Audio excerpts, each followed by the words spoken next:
We had a pup walk earlier that was, we had to check in with my friend who's been sick. This is her house, and we're leaving her a pee-pee present, apparently. Anyway, all right, calm down, you guys. So we're doing a late night pup walk. Talk. Come on. And we won't walk as far. Come on. Come on. Let's walk. Because it's late. And we walked a full, 2 miles earlier, or something like that, which is really good for us.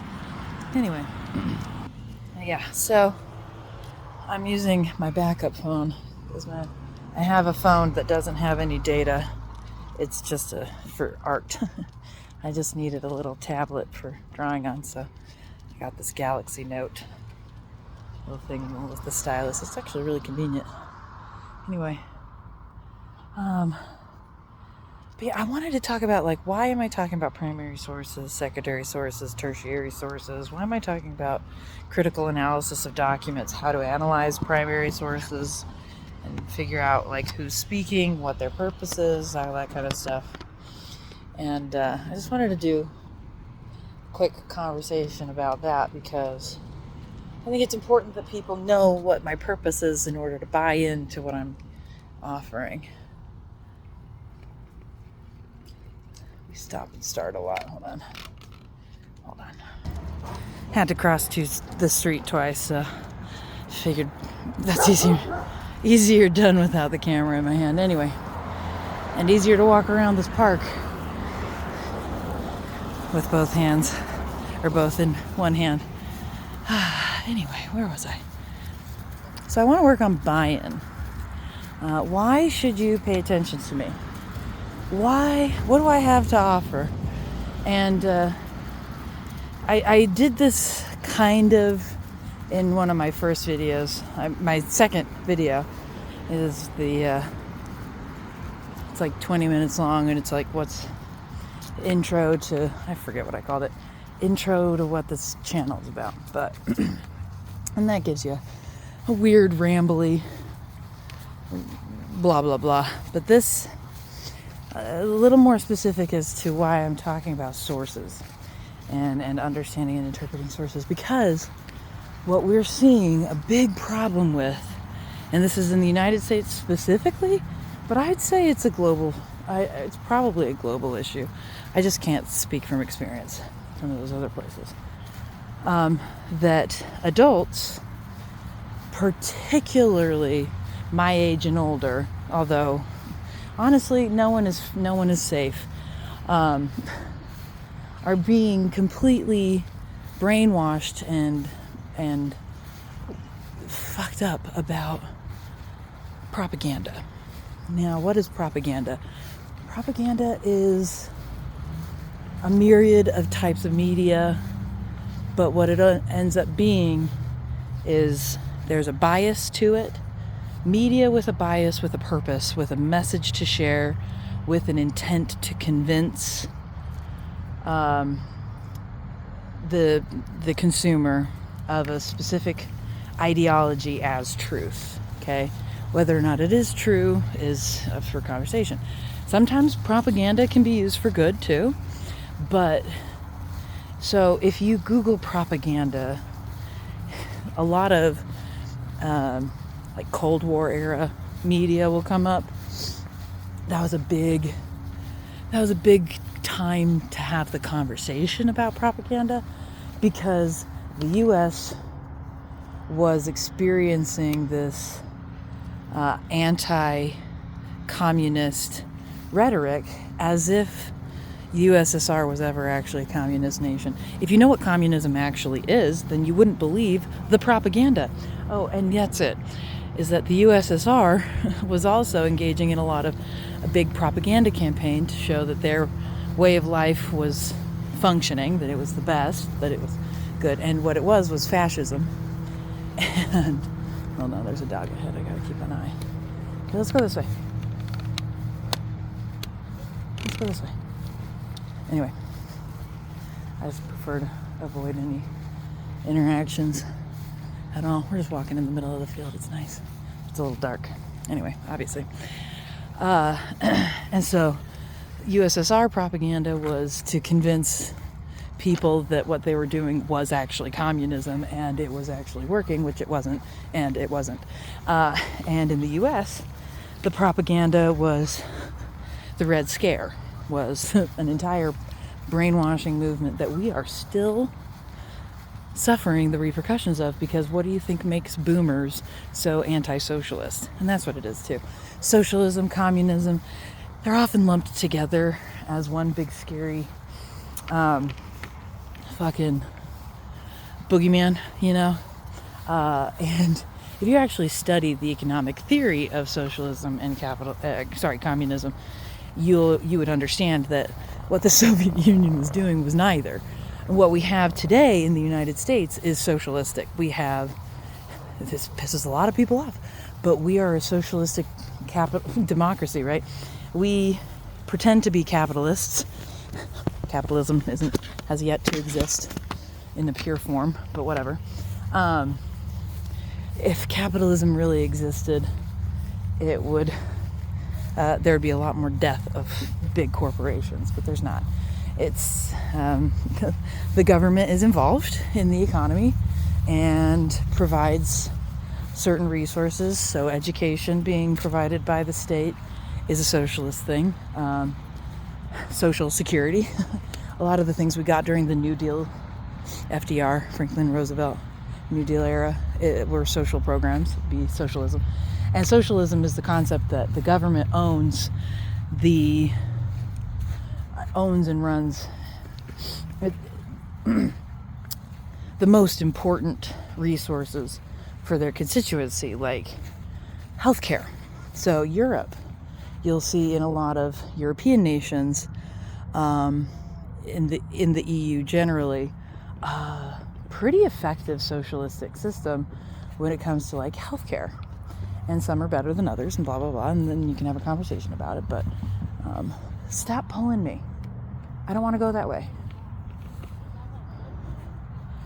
But the communism is a whole different. Communism requires intensely high levels of cooperation, democracy at its like purest. It's like a true communistic government doesn't really exist. It's more like an agreed upon, organized, like committee of citizens, and everybody votes on big decisions on what to do with the means of production, and production is owned by the people, and nobody makes profit or needs property because everything is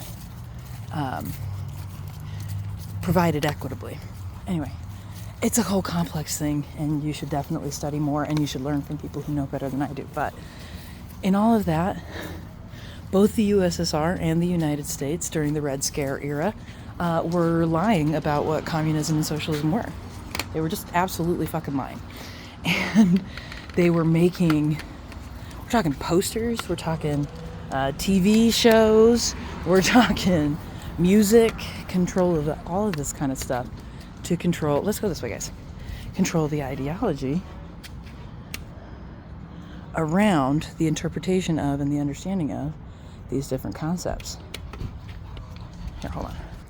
There was people walking by. I didn't want to be rude. Anyway, and so the propaganda was very effective, because even to this day, people think that the Soviet Union practiced communism or socialism, or depends on who you ask. A lot of people just interchange them. It's very confusing. Again, I've said this in previous videos, I am a history educator, I am a behavioral scientist, I'm a social scientist, I have multiple degrees in social science. I only have one degree in history, and it was abroad. It was a history education degree. So if you want more depth, find a historian who specializes in those. Find an economist who specializes in those, and watch their content. Engage with that. But I'm just here to summarize. So you have all of this animosity being cultivated purposefully by these competing governments, because they were at war with each other on an economic scale. That's why they call it the Cold War, right? It never, quote unquote never, actually came to blows between the Soviet Union and the United States, although we came close, Cuban Missile Crisis, if you're familiar with that one. But what they did was they engaged in sending, God, tell me if this sounds familiar. They both sent military support to, guys, stop. You're pulling me in two different directions. Speaking of, my dogs, one of them is the Soviet Union and the other is the United States. Just kidding. But what they did is they would send military support, supplies, soldiers and whatever to different conflicts around the globe that they wanted to win ideologically. They wanted ideological victories and economic victories because the Soviet Union was collecting nations like Pokemons. Yes, I like saying Pokemon. I'm from the 90s. I can say whatever I want. And the United States was doing the same fucking thing. And it's like the height of the imperialistic era of the United States was what they were doing during the Cold War. And they excused themselves with propaganda. The propaganda made it sound like we were doing the very best thing for the entire world.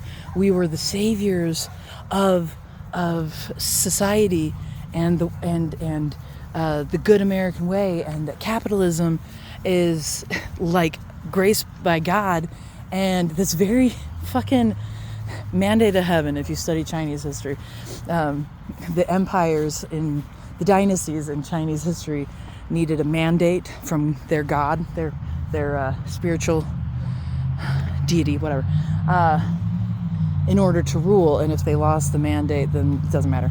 That's a whole other thing.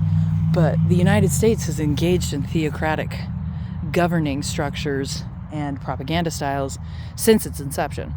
And so you've got somebody's headlights are really fucking bright. Hold on, Chester wants to go that way and you want to go that way. Can you stop pulling me in two different directions? Seriously, this could not be better. It's too dark. They've come together to, I don't know, eat garbage. Please don't eat garbage. Anyway, what was I saying? So the propaganda was very similar in the Soviet Union, that the United States, that capitalism was evil, that communism was. They weren't theocracy. They were kind of. The dictator is the god in a fascist, authoritarian, atheistic state like that. And so you had like hyper-Christianity. Christianity made a big fucking comeback theocratically in the United States because of the Red Scare. And atheism, quote unquote, was a big deal in the Soviet Union. But again, what does that really mean? The Soviet Union didn't want to have to compete with religious leadership for control of the people, so they eliminated religion, as in you couldn't be religious. and in the United States, you were punished for being atheist and Jewish, and don't look up the Rosenbergs unless you want to be really fucking depressed. And like, who was targeted? Hollywood, where there was a lot of, I'd say, debauchery lifestyle in Hollywood in the 50s and 60s. This was like not quite free love yet. We're not there yet, but it was a sinful era if you're a hyper religious Christian. And so people in Hollywood were being punished. People who were politically communists, as in actually wanted to start a communist party in the United States. Come here, Chester, let me fix this. Let me fix your, hold on. Anyway, what was I saying? So atheists were being punished.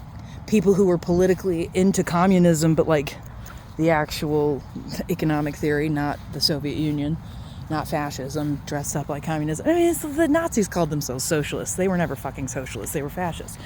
Just because they call themselves that doesn't mean that's actually what it is. And that gets us to the point of why we need better primary source analysis and critical thinking and the analysis of speeches and words and language use of humans. We need cultural literacy. We need economic literacy. We need propaganda literacy.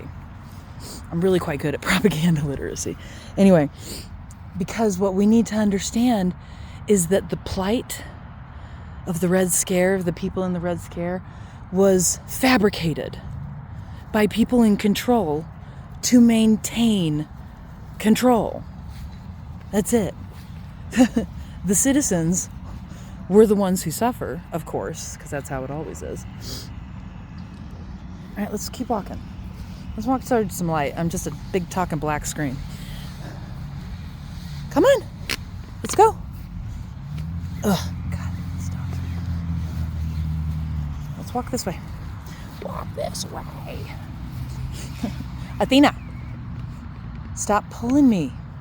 Anyway, so, what was I saying?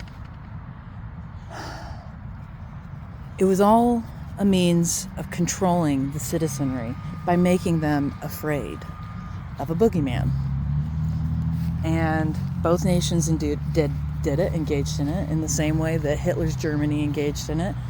The propaganda machine in Germany, now that's something to fucking study, because they're like propaganda, like they knew what they were doing. They had a propaganda department, they had children's books with caricatures, really racist and hideous caricatures of Jewish people, saying that they were the enemy and that they were the cause of all of Germany's economic problems, which they weren't. The leadership of Germany being fucking shitty and trying to expand into other countries during World War I and eventually World War II, but World War I, and their shitty competitiveness with other European nations is what caused their economic decline and their suffering. But they blamed the Jews instead, and that's what they do. That's what governing bodies that seek control over their citizenry do. Because it's, I won't say easier, it's, kind of. It's simpler to control people through fear. It is simpler to control citizenry through fear than through buy-in, like this conversation we're having right now. Honesty, directness, being transparent. And the reason why these leaderships don't want to be transparent, the reason why Germany got into shit and all those European nations got into shit in World War I is because it was still a fucking nobility class, imperial class of people who wanted more stuff to hoard for themselves. It was all about hoarding resources, controlling and maintaining control of resources. And humans come from a long, hundreds of thousands of years of history. Hold on.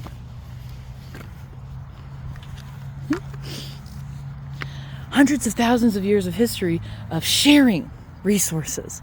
We evolved to live in communities. We evolved to share duties. We evolved to have people with different types of skills, different strengths, different weaknesses, living together in a fucking village or whatever, and helping each other out. That's how we evolved. That's our animal skill. Like, that's what made us the dominant species on the fucking planet, right? Is our ability to collaborate. And resource hoarders don't collaborate. They don't share. They represent incest and a de-evolution of the species. They represent a loss of the things that make us great. And yet, they are the ones in charge. Why? Because they are the ones willing to do the lying and the propaganda. And as this propaganda gets more refined, hold on, Chester's trapped again. The control grows. But what we're also getting is a refining or an increased access to information, So it is far more difficult today to lie, to hide information. And if you are paying attention, and a lot of people are, what you're going to notice is an implosion of the resource hoarding class. That's what I've been noticing anyway. They're trying to tighten the grip of propaganda because that's what's worked in the past. But it's not working anymore because we have social fucking media. Look how bright that moon is. Because we have social media. Because we have access to each other. Because we can't be convinced that people from another nation are the enemy anymore, because we can see the citizens of other nations on video talking about what food they like to eat and what music they like to listen to and how, like their family structure. It's building empathy in the rest of human civilization, and the one class that can't do empathy is the resource hoarding class. Because again, I must emphasize, I am not fucking around with this. Incest. The resource hoarding class is riddled with incest. They marry into one class. They do not cross class boundaries. It does not matter that the United States acts like there's no nobility. They still act like it's de facto versus de jure, which I mentioned in another video. Again, look that up. The fact is, just because we don't have a legal class system doesn't mean we aren't still experiencing de facto classism in the United States. They haven't gone far from, the European kings and kings and queens who married their cousins, and the pharaohs of Egypt who had babies with their sisters and cousins, and like this caste of people has been inbreeding for about 10,000 years, and that's how they've been able to hoard so many resources to themselves, because they've been holding on to it for like 10,000 years through inbreeding. Like seriously, you can trace a lot of lineages back. Are there cuts in the line? Sure. But it's still each of these resource hoarding classes where it's generational wealth after generational wealth after generational wealth. They come from somewhere. And there's a reason why the rest of us can't break into that. That American dream is propaganda. The American dream was propaganda so that people would come to America and do fucking labor for that caste. God, I could go on and on and on about this. I have a whole fucking lecture that I want to do a whole real lecture about what resource hoarders means to me, and genealogical digs into their past. But I think you know. All right, let's go quick. Go quick. Quick. I think you know what I mean. Come on. Anyway. So, how was that this is why I need you to pay attention. Because what I'm trying to teach you is how to avoid getting got by propaganda. Go. All right, let's go quick. You like to run. Run, Chester, run! Athena's so much faster. Come on. Anyway, I forgot what I was saying. I don't want you to get fooled. I don't want you to get brainwashed. The only way we have a true revolution is a revolution of ideology.